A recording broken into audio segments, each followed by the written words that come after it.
Sekarang kita mulai dengan aksi bakar bendera PKI. Setuju? Teman-teman LPI, siapkan benderanya. Mundur yang lebar. Siap. Siap. Saya datang ke sini mau melaporkan Presidium 212 terkait kepemilikan, menyimpan, dan mempublikasikan bendera PKI. Karena bendera ini kan sebenarnya kalau di pasaran tidak akan mungkin bisa didapat. Nah, kita mau mempertanyakan mereka dapat di mana sampai mereka bisa membakar itu pada waktu demo-demo mereka. Oh iya, ada beberapa kali dan di media sosial, di media online kan banyak tersebar foto-foto itu. Pancasila kita tahu 5 sila. Jika diperas, maka dia akan menjadi trisila. Telah resmi melaporkan terkait dengan pengrusakan terhadap bendera Partai PDI Perjuangan. PDIP nggak usah lebay lah, nggak usah berlebihan. Toh bendera PDI Perjuangan udah sering dibakar. Dewi Tanjung laporkan Presidium 212 soal kepemilikan bendera Palu Arit PKI.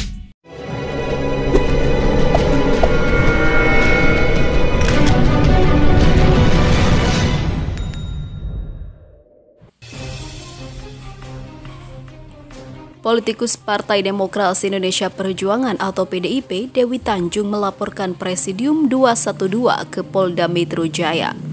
Laporan ini terkait kepemilikan bendera PKI yang dibawa oleh massa PA212 dalam demonstrasi menolak rancangan Undang-Undang Haluan Ideologi Pancasila di DPR RI akhir Juni 2020. Tujuan saya ke sini melaporkan Presidium 212 terkait kepemilikan, menyimpan, dan mempublikasikan bendera PKI, ujar Dewi di SPKT Polda Metro Jaya, Jakarta Selatan pada Rabu 15 Juli 2020. Dewi menerangkan bendera tersebut tidak dijual di pasaran sehingga ia mencurigai asal-usul bendera partai terlarang tersebut. Kami mau mempertanyakan mereka dapat di mana sampai mereka bisa membakar itu pada waktu demo-demo, kata Dewi. Dalam laporan tersebut, Dewi membawa sejumlah barang bukti berupa video, foto, dan keterangan saksi-saksi yang berada di tempat kejadian perkara atau TKP. Sebelumnya, pembakaran bendera PDIP dan bendera PKI terjadi saat demonstrasi menolak rancangan Undang-Undang Haluan Ideologi Pancasila di DPR RI pada hari Rabu 24 Juni 2020. Video pembakaran itu viral di media sosial. Demonstrasi itu diikuti sejumlah ormas yang tergabung dalam Aliansi Nasional Anti Komunis NKRI, yakni Gerakan Nasional Pengawal Fatwa atau GNPF Ulama, Persaudaraan Alumni atau PA212 dan Front Pembela Islam atau FPI. Aksi pembakaran bendera partai itu kemudian menuai reaksi dari kader partai tersebut. Bahkan Ketua Umum PDIP Megawati Soekarno Putri mengeluarkan surat perintah yang seluruh kadernya merapatkan barisan. Tak lama setelah itu, seluruh Dewan Pimpinan Daerah atau DPD PDIP Jakarta melaporkan aksi pembakaran bendera tersebut di 6 Polres Jakarta serta Polda Metro Jaya. Dalam laporan bernomor LP-6-6-YAN2.5-2020-SPKT-PMJ, pihak PDIP melaporkan sekelompok massa yang melakukan demonstrasi dan membakar bendera partainya. Sementara itu, Dewi Tanjung lapor soal bendera PKI PA212 mengaku tak tahu siapa yang membawa. Ketua Persaudaraan Alumni 212, Slamet Ma'arif, menanggapi soal laporan politikus PDIP Dewi Tanjung ke Polda Metro Jaya terkait pembakaran bendera PKI yang dibawa saat aksi.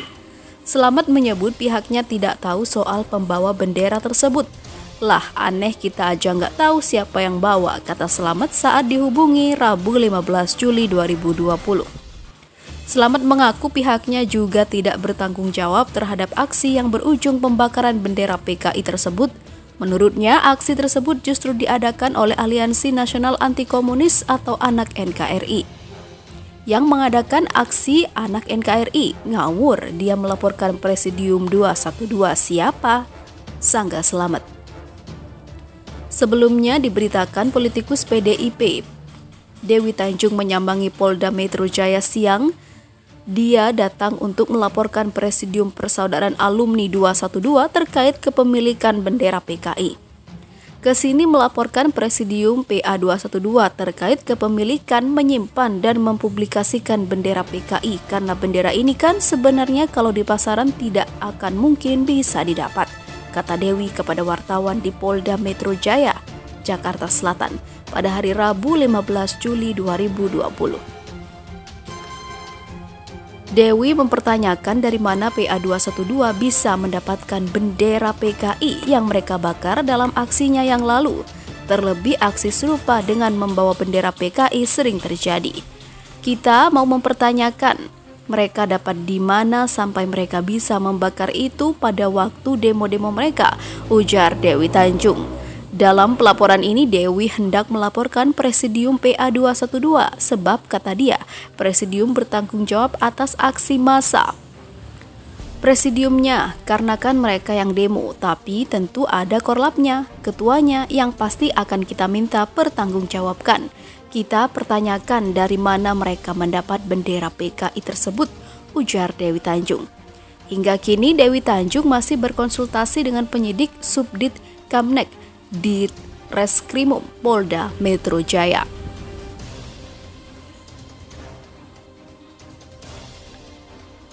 Di sisi lain, demo PA 212 dan anak NKRI tuntut partai pengusul RUU HIP untuk dibubarkan.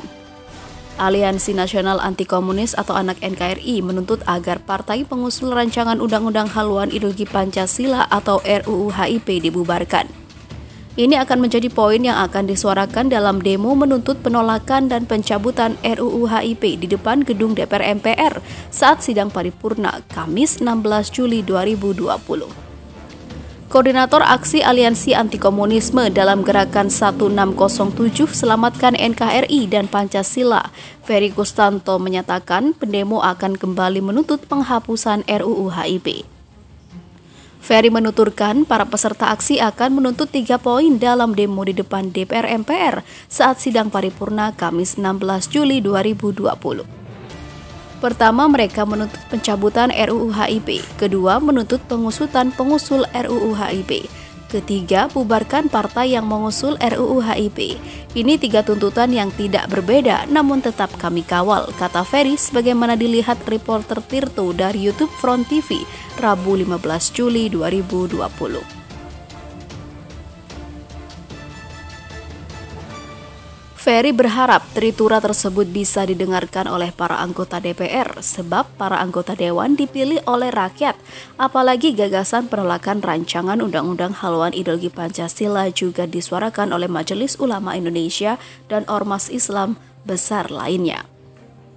Ia berharap para anggota DPR itu bisa mengabulkan permohonan pendemo sehingga tidak ada lagi pembahasan rancangan Undang-Undang Haluan Ideologi Pancasila di masa depan. Mudah-mudahan sekali lagi anggota Dewan yang terhormat bisa menolak dan mencabut rancangan Undang-Undang Haluan Ideologi Pancasila ini, kata Ferry. Ketua Persaudaraan Alumni 212 Selamat Ma'arif mengatakan aksi dilakukan bersama sekitar 700 atau 174 ormas di depan gedung DPR MPR pada Kamis 16 Juli 2020 hari ini.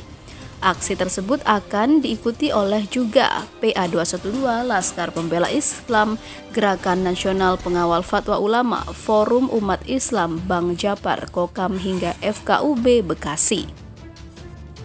Di sisi lain, siap-siap 2 aksi demonstrasi bakal digelar bersamaan di gedung DPR MPR.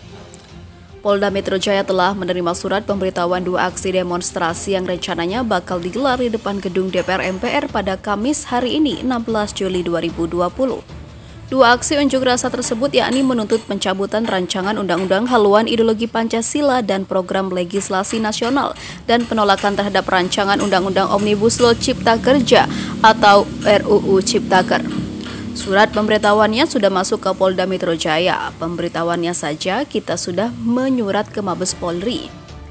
kata Kabid Humas Polda Metro Jaya Kombes Pol Yusri Yunus di Mako Polda Metro Jaya pada Rabu 15 Juli 2020 kemarin. Yusri mengatakan pihaknya telah mempersiapkan personel untuk mengawal dan mengamankan aksi unjuk rasa tersebut.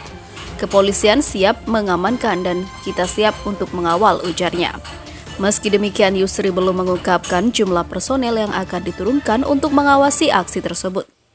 Yusri juga menghimbau kepada peserta aksi tetap mengikuti protokol kesehatan selama mengikuti aksi karena pandemi COVID-19 yang belum berakhir.